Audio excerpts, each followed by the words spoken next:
You are standing in your kitchen. You've had a long day at work, and all you want is for your child to put their shoes away or finish their homework. You ask nicely, then you ask firmly. And then it happens. That sharp, defensive, or dismissive comment that makes your blood boil.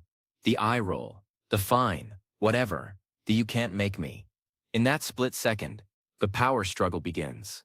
Your heart rate spikes, your parenting brain shuts down, and you find yourself either yelling or giving in just to end the noise.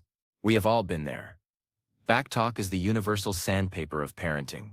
It wears you down, creates a house full of tension, and makes you feel like you are losing control of your own home. But what if I told you that the reason your child talks back isn't because they are a bad kid or because you are a bad parent? It's because backtalk is a highly effective tool they use to hijack your authority, and you have been unwittingly giving them exactly what they want. Today, I am going to share the one simple rule that eliminates backtalk fast. And I promise you it is not what you think. It doesn't require yelling, it doesn't require a chart of punishments, and it actually takes less energy than the way you are doing things right now. To understand how to stop backtalk, we first have to understand what it actually is. In the world of child psychology, backtalk is rarely about the topic at hand. It isn't really about the shoes or the homework. Backtalk is a power move. It is a way for a child to move the focus from the instruction you gave to a conflict about how you are talking to them or why they think you are unfair. Every time you respond to backtalk by explaining yourself, arguing back, or shouting, "Don't you talk to me like that," you have just lost the battle. Why? Because you have stopped being the authority figure and started being an opponent. The moment you engage with the backtalk, the original instruction, the shoes or the homework is forgotten. And they are now the ones driving. The one simple rule that changes everything is this: the no response rule. Now wait, stay with me. This is not about being passive. This is about strategic unavailability. The rule states, I will not hear what you have to say until you can say it in a way that is respectful. When the backtalk happens, you do not argue, you do not explain, and you do not threaten. You simply state the rule and walk away. This is the most powerful authority move in existence, because it removes the audience from the child's performance. A power struggle requires two people. If you stop pulling on your end of the rope, the struggle ends instantly. Let's look at how this plays out in real life. Imagine your son is playing a video game and you say, "It's time to turn it off and come to dinner." He huffs and says, "This is so unfair. You always ruin my fun. I hate this house." You might say, "Excuse me. I worked hard on this dinner. You are being so disrespectful. Give me that controller right now." You've both entered the ring. There is shouting, there are tears, and nobody is eating dinner. Under the no-response rule, the interaction looks like this. You hear the "this is so unfair" comment. You take a breath.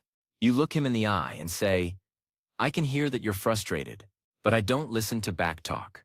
When you are ready to speak to me respectfully, I'll be in the kitchen. Dinner is on the table." And then, this is the hardest part, you leave the room. You don't wait for a rebuttal. You don't look back to see if he's rolling his eyes. You remove your presence. By doing this, you have sent a massive biological signal to his brain. Your attempt to hijack this interaction has failed. I am still the leader, and I am not affected by your outburst. The reason this rule works so fast is because of natural consequences. When we argue with our kids, we are giving them negative attention. For a child's brain, negative attention is still attention. It's stimulating, it's dramatic, and it makes them feel powerful because they've managed to get to a giant, their parent. But when you walk away, they are left with nothing. They are left in a quiet room with a turned-off game and no one to fight with. This is incredibly boring and frustrating for a child. They quickly realize that if they want their needs met, if they want to get to the dining table of your attention, they have to follow the code of respect. But for this rule to work, you have to master the parental poker face. When your child says something meant to hurt your feelings or challenge your authority, they are looking for a reaction. They are testing the fences to see if you are a sturdy leader. If you get angry, you have proven the fence is shaky. If you stay calm, you have proven the fence is made of steel. You have to realize that backtalk is a call for help in a very loud, annoying voice. The child is saying, "I am overwhelmed by my feelings and I don't know how to handle them, so I am going to try to throw them at you." If you catch those feelings and get overwhelmed too, the whole house is now unstable. By using the no response rule, you are staying stable for them. Now some parents ask, but isn't walking away letting them get away with it? This is a major misconception. Walking away is a form of communication. It is saying, I value myself and I value this relationship too much to participate in a shouting match. You aren't letting them win. You are defining the terms of engagement. You can circle back later when everyone is calm and say, earlier, you spoke to me disrespectfully. Because of that, we won't be having the late night snack tonight. We'll try again tomorrow. This is much more effective than yelling in the heat of the moment. It shows that your authority is constant, not reactive. Let's talk about the different flavors of backtalk, because the rule applies to all of them. There is the direct refusal, the I'm not doing that. There is the sarcasm, the sure, since you're the boss of the world. And there is the whining, the boo why do I have to. For all of these, the no response rule is the same. You name the behavior, you state your boundary, and you disengage. I hear the whining. I don't answer whining. When you are ready to use your regular voice, let me know.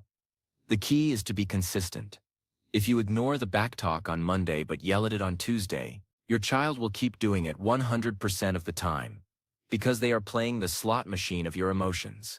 They'll keep pulling the lever, hoping today is the day they get a big reaction from you. Wait, there's an important psychological layer here, the emotional mirror. Our children's backtalk is a reflection of how we talk to them when we are stressed. If we say, because I said so, or stop being so annoying, we are teaching them that force and insults are how you handle conflict. The no response rule forces *s* to be the model of the behavior we want to see. When we stay calm in the face of their backtalk, we are showing them what strength actually looks like. We are showing them that you don't have to be loud to be powerful. This eventually sinks in. Your child will start to mirror your calm, because they see that your calm is what gets results. One of the reasons backtalk is so prevalent today is because we have become over-explained parents. We feel like we have to justify every rule we make. We have to go to bed now because if we don't, you'll be tired at school, and your teacher will call me, and then you won't learn your math. This gives the child a mile-long list of talking points to argue with. They'll say, but I'm not even tired, or math is boring anyway. Now you are debating the philosophy of sleep and math, instead of just getting them into the shower. The no-response rule thrives on brevity. Your instruction should be a sentence. Your rule about backtalk should be a sentence. That's it. Stop giving them the fuel for the fire. Another hidden benefit of the no-response rule is that it protects your relationship. When you yell and scream back at your child, you are damaging the attachment bond. You are becoming a source of fear or resentment. Later, when the fight is over, you feel guilty, and they feel hurt. This leads to a cycle of fight and makeup that is exhausting for everyone. But when you use the no-response rule, there is nothing to feel guilty about.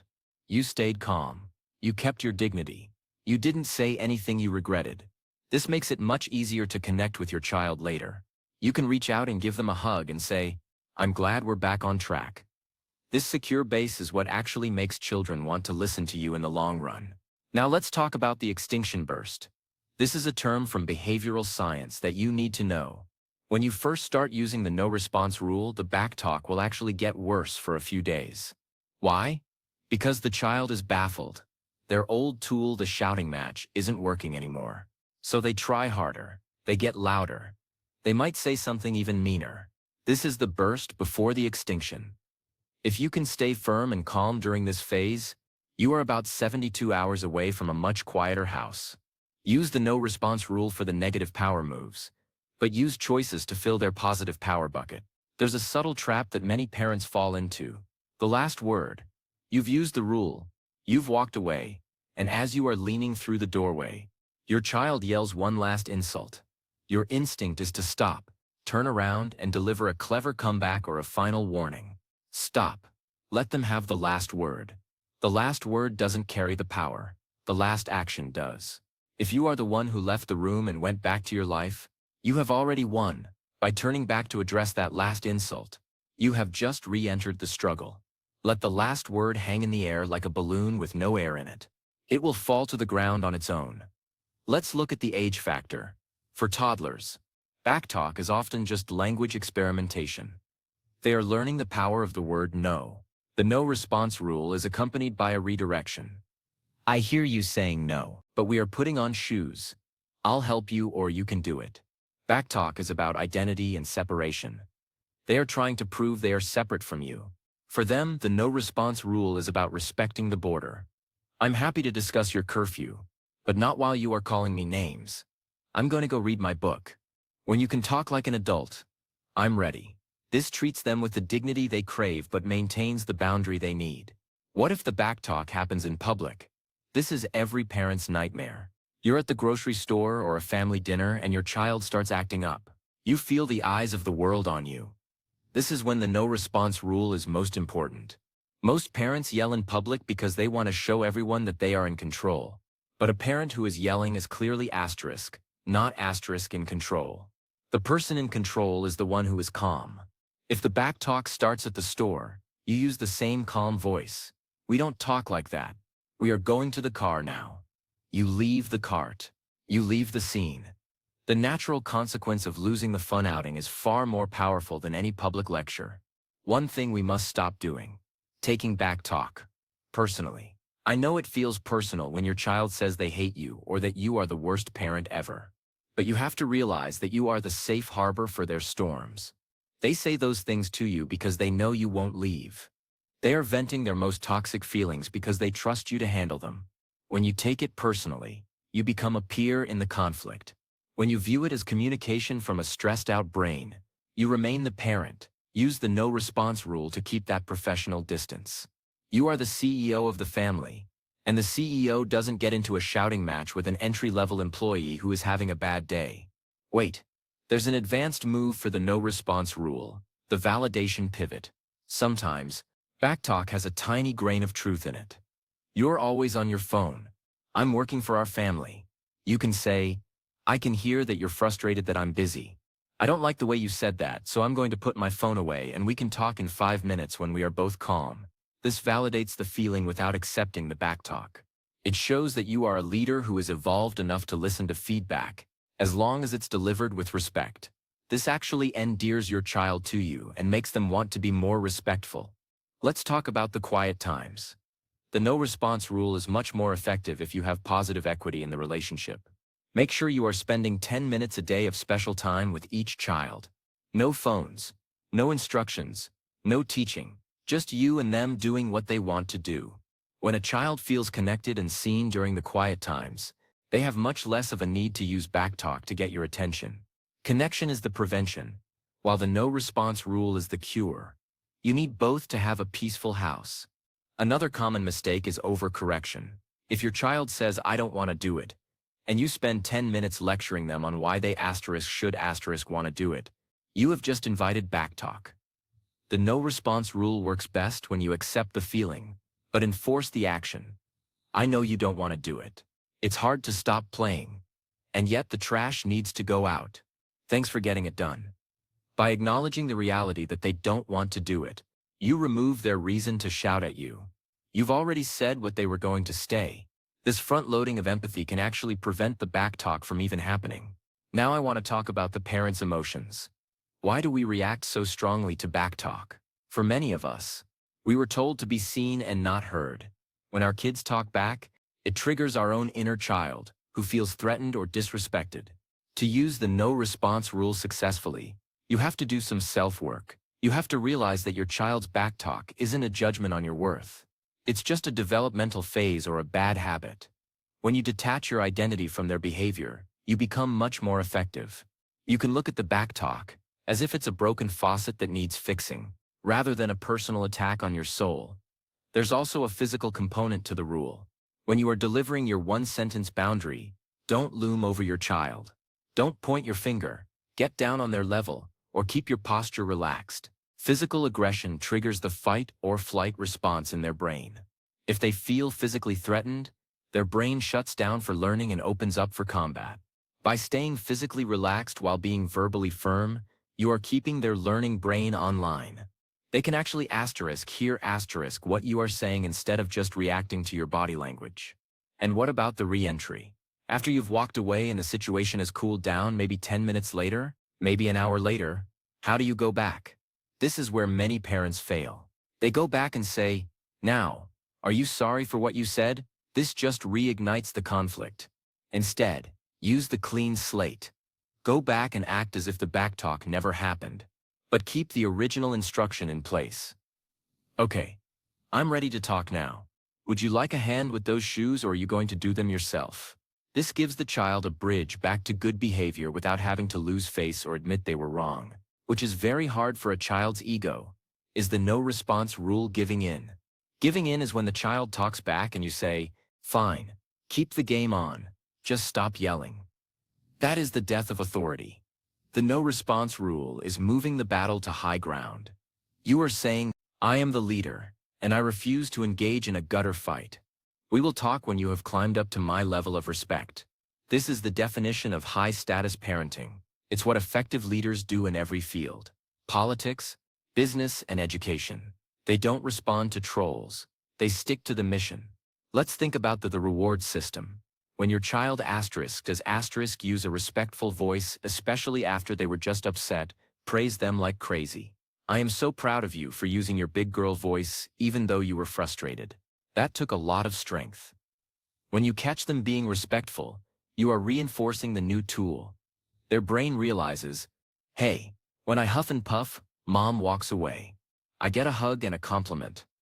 This positive reinforcement is the final piece of the puzzle that makes backtalk vanish forever. The no-response rule is also a self-care act for you. It saves your vocal cords, it saves your energy, and it saves your heart. There is something soul-crushing about yelling at a child you love. It leaves you feeling weary and defeated. By using this rule, you are protecting your own peace. You are deciding that you will not let an 8-year-old's mood determine the quality of your evening. This emotional independence is a superpower. When you are no longer triggered by backtalk, you are finally free to be the parent you actually want to be. The calm, loving, and firm captain of the ship. Think about the long game one more time. Parenting is the process of raising a child to be a functional adult.